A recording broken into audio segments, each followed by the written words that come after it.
ايه ده؟ ايه العفانة دي؟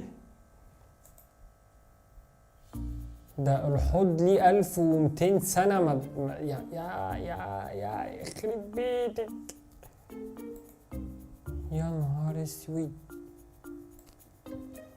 هو تقريبا محتواها كله عبارة عن نظافة، فاهم؟ بس يعني الحوار، يعني حوار ان الواحد يبقى صعب صعب صعب.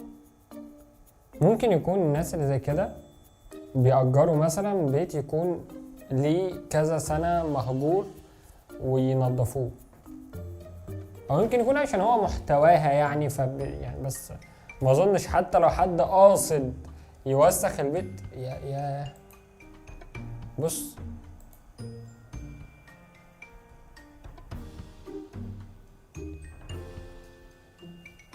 ايه ده؟ ايه المنظر ده؟